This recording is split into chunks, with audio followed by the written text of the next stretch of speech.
thing. Our own party. And this party, it doesn't ngihlale ngikusho angazi noba cathi sisebenzela izisu njengoba seshilo ukuthi kufuna izikhundla so senzani izikhundla lento sihlala sikhuluma ngalo mfana nje ufuna sinake yena ngento wrong at the same time azincoma ukuthi umkhulu makuya ngalapha unyaka sabantu unyaka seobani because sinyaka so ukuthi ukhuluma ngathi. Don't talk about us.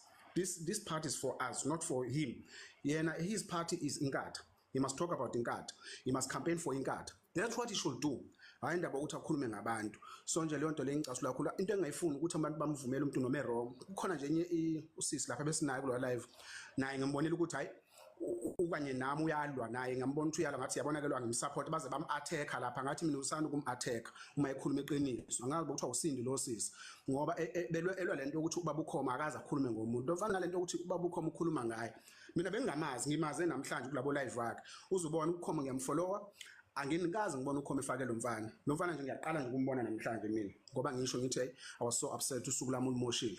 Other than that ke to move on with other things bafethu ufuneka sibonge nje ama-combat ayasebenza ke ngokuhlukana bengiloko nje ngiwa highlight ke maningi kakhulu yabona nje mawuzobheka ke usemdala ke ulo ubaba Raymond usedonse kakhulu ivote eliqhamuka lapho uyalazi ke lelo vote uthi liqhamuka kuluphi uhlobo ubone bani lo 7 uready kodwa naye futhi no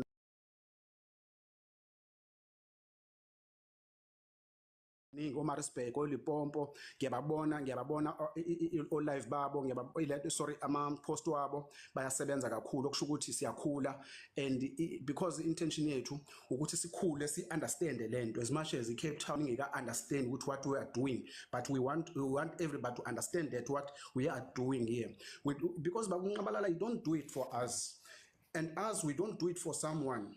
We do it for us all as South Africans. We are all suffering unless there is someone like that boy, because I don't think that boy is suffering from something. Maybe he's got a power, he's got a water, he's got a lot of things, that boy. I think he's coming from the very comfort zone background. That's why he's talking nonsense like that one. That's why he's talking that thing. Because what I've seen, umelene nomuntu omnyama ofuna ukuthi uzoloko sibuza, we don't look at the past now. We're looking in future ukuthi sizokwenzani manje nisikhumbuze past sizoyenzani nalo past futhi nesingene details sikuchazele ngayo ukuthi kwenzekani in the past masichazela ngayo futhi uyaphinda futhi ufuna ukuthi wena nje umelene nalento esiyenzayo awufune Sussex because la we will fight for the Sussex of the black people not for individual. So nje then ngiyabona lento it makes me fume. I'm fuming really. I don't want to come across with a person like him or a post like of him because that criticizing my party, because we are real diehard of MK party. I love this party. That's why ngithi mina angazi mina ngikhuluma manje maqembu ngiyawahlonipha neqembu lakhe lela kulona ngiyalihlonipha noma engafuna ukuphumela obala sitshela amagama ayima fake lapha because now we discover that his real name and surname that thing is just nje a stage name if I can put like that way lonto nje angasipedeli ke lumfana. So I'm excuse me to use that for my vernacular but then I'm upset, you know, you say anything most ngenxa yomuntu oyi1 ususa umuntu omdala uKhomo is a very disciplined member of the MK. He is a very disciplined. He'll never talk very highly with someone, always he rise above and talk nicely with the people, but him umregard as umuntu wrong wathini ungathangani umupha amagama. That's that boy is lacking a discipline serious. I don't know where he's reflecting a bit of his background to me, and I even wish where it does come from. Where la abantu abadala ukhuluma ngathi uyahlonipha mayikhuluma wase Durban North ipotela nje la se Durban North angazi ukuthi kahle ngoba nakhe eqhamuka endaweni ezingcono kufanele azongahloni ubaba uKhomo kahle mhlamba abantu abayazi background yakhe umfundisi ubaba uKhomo is a pastor yabo. That's why ubaba uKhomo umuzwa isikhathi esiningi ehlala ethi eyakhe inhliziyo wayekhulekela ukuthi ingabi inhliziyo enenzondo ngoba umfundisi yabo. Yeah. Even ekhuluma uyazwakala ukuthi umfundisi but lo mfana ngimazi ukuthi ulwazi iphizimpo nomuntu omdala kanjalo, but then it's okay comrades. Let's keep on soldier on working very hard for the party. The 29th of May is here around the corner. Let's work for the party. Let's shift that thing is trying to make us to shift the focus. No, let us not do that. Our focus is one, and our vision is one. Our goal is one. We want that 2/3 or 3/3 majority. That is up to us. So to free ourselves from this mess that we're swimming on, because we're in a mess, really in a huge mess. And because let us not forget to talk about what we've been talking about because of this young boy. This boy, some people must go, certain people must go to him and discipline him because they know him in person. Angaloku esabisa ngokuthi uzobulawa la uzobulawa sizomenzani thina ethi akangadisclose amagama akhe ngempela uskema abantu yini wenzani kanti yena. No, you shouldn't do that. Comrades, thank you so very much. We panel ngiyabonga kakhulu ngixolise ngibabambele isikhathi ukuthi nje ilento iyacasula. Thanks so very much guys. Siyabonga Melvin. Xolani. Yebo ngibingelele bhuti. Yebo. Bhuti Maphumulo ngibingelele nepanel. Yebo. Ngibonge ithuba engilitholayo. Ngifuna ukuqala ngako nje bhuti ngifisa nje ukudlulisa ukubonga kakhulu kuwena uXaba nakubo bonke nje obabukhoma. Because mina nje ngisho nje ngilibeke libe sobala ukuthi MK ukuze nginike attention yami because of you indlela obuyikhuluma ngayo njalo ngayo because kunento esingayi-understand sorry thina abantu abakwi-ground ukuthi i-TikTok lesingayisebenzisa as i-media because i-media i-very against thina. So uTikTok wona esiwusebenzisayo for ukugain ama-followers njengoba ngisho nje ukuthi mina ngelinye i-follower le-MK eligainwe through i-TikTok. Namhlanje umhla 29 May ngizobe ngiyoqala ngakuvota impilo yami because of you ngathi njalo nje angikaze ngivote but because of i-MK because sonke si-aware yonke into eyenzekayo ekhountryini futhi sikwi-mess ayikho into esebenzayo. Ushintsho siyalidinga kakhulu bese kubi lo mfana-ke lo mfana mina usengicika kakhulu yabo nje nayizolo ngike ngathi ngiyangena komunye ulive yakhuluma ngoXaba ukuthi uXaba wamsiza entshontshelwa imoto ngangazi i-MK ukuthi ngenaphi lapho kona yonke ividiyo ayenzayo inge-MK ngenaphi.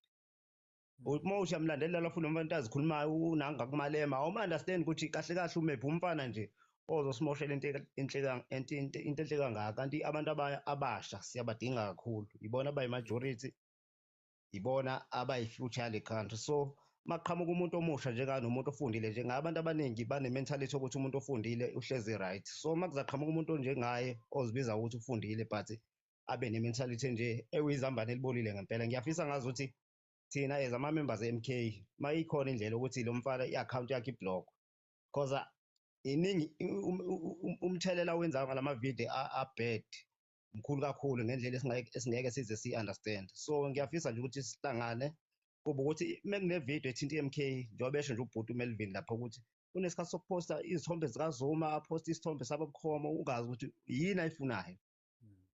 Sengize ngisole mina ukuthi lo mfana mhlambe khona abakhokhelwe njengoba kuye kusolakala nje ukuthi nabantu abakhokhelwe ngiye ngibona ngathi unhlanhla lakusilite lo umuntu okanjalo ozoconfuse abantu nje nakhona uba-confuse futhi akabaniki indlela ukuthi okay uma ukuthi MK wrong 90 right. Uyabonga. So nje ngiyabonga nje kakhulu akukho okuningi engizakusho nje ngifisa ukubonga kakhulu wena bhuti Maphumulo ukuthi ume nje uqhubeke ngezwe nobheka icele kunyakazisa kodwa awuzange uzusabe wama ngiyayithanda leyo mentality yakho bhuti.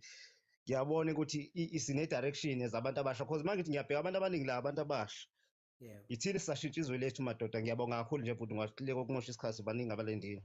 Yebo siyabonga kakhulu nje Xolani siyabonga mfethu sibonga nokuthi masicela isicelo usihloniphe okukhombisayo ukuthi mhlambe nathi siqhamuka nge-approach right kuwo wonke umuntu hayi ngoba yabo nje khona olive othutha umuntu yabo nje bade ngizama ukukumisa avela angafuni ukumiswa isixongo lolo sa-live into ophuma uphethwe yikhanda othi uma ufika ungena ku-live kababukhoma uzwe ukuthi ngathi uhleli kusofa ontofontofo yabo. But nje siyabonga kakhulu bhuti wami siyabonga nje mfethu idiscipline sonke ngoba sonke kufanele sibe discipline and konke esikwenzayo we are doing it as a collective. Siyabonga kakhulu mfethu.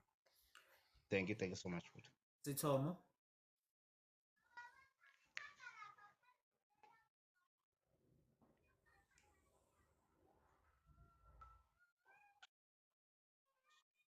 Sithomo ungangena.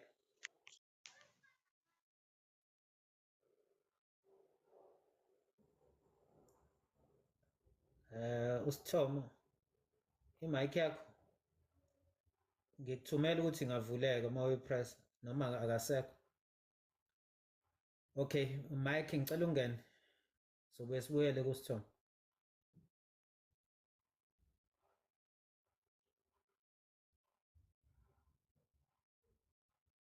Sithomo noma uMike.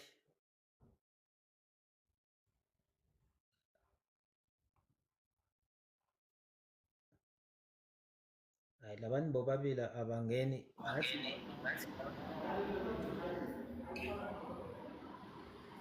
Njani Maphumulo? Sikhona njani bro? Niyaphila? Hayi siyaphila Nkokheli. Hayi. Sasiphawu ngithi nami kampela indaba yalomfana bisingiphethe kabi indaba yalomfana indlela akhuluma ngayo nezinto azenzayo uyabona njalo. Inhlonipho kuyena ayikho.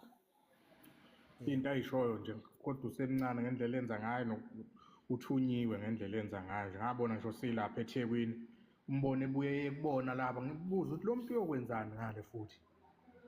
Uza nje nomqondo obhedayo ongekho right nokungahloniphi yonke lento yakhe le kanti ngapha thina size ngenhlonipho nje. Kuyahlonishwa kukhulunywa into eyiyaphambili hayi into eyibheke emuva kukhulunywa into eyiyaphambili. Manje noma sazovusa izinto ezenze Hayi qhubeka. uyenavusa nezinto esezenzeka kanti la asibuyele emuva thina sibheke phambili siyaphambili. Yabo? Manje nje indaba yakhe ake njenganini abantu seniphezulu ake nizama ukuyifakela ibuka indaba yakhe. Ngoba manje hayi mina nje hayi ngasho kodwa efika mina nganginabo ngabatshela ngathi lo mfana lo uyinyoka lo mfana. Kuyinyoka umbona umuntu umzwe emlonyeni ekhuluma ukuthi akezile kahle. Hayi ngibonge Maphumulo ngidedela abanye mfowethu.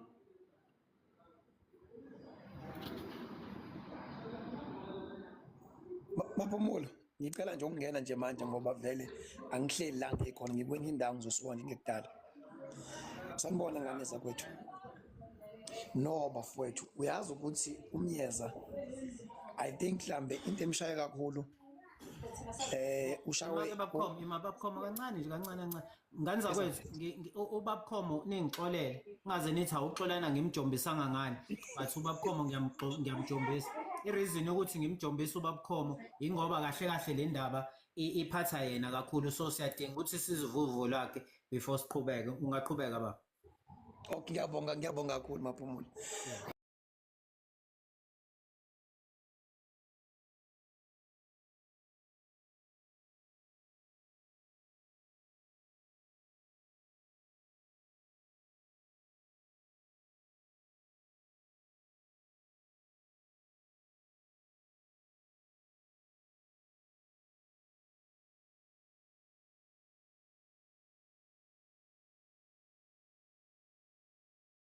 Eblokiswa ukuthi ngisile voice nje ngiyayazi ngelinye ilanga. So uyena umuntu osukele thina la bekhuluma khona. Cause mina ngikhuze evidweni yakhe mina uma ngabe ethi sikhuluma ka TikTok nje sifuna ikhundla. Futhi ngamanye amazwi njengoba bekhuluma lapha yana nje bayavumelana nalokho. Sengiyambuyisa kulokho mina ukuthi ke angeke ngimfundise ukuthi lento angayibuki light akuyona icase nepirate le. Lena sikhuluma ngempilo zabantu. Abantu bagive uphile bazibulala abantu ngenxa yempilo esiphilayo ubuhlungu bempilo esiphilayo. Ngizama ukumveza into efana nazo lezo. Kunalokho yena aphinda agijima yephi ayovula ulive wakhe. Live yakhe ngingenile kuona ngamamela nje hayi wasibeka nje wakhuluma nje.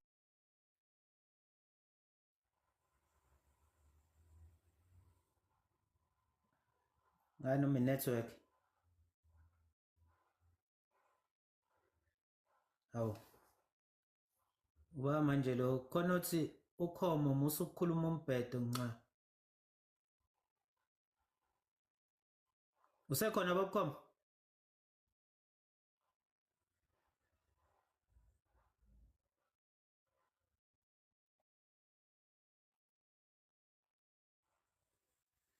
Hey ngani zakwethu hayi inkulu lempi khona uthi la ubabukhomo hamba usukuzokhuluma umbhedo.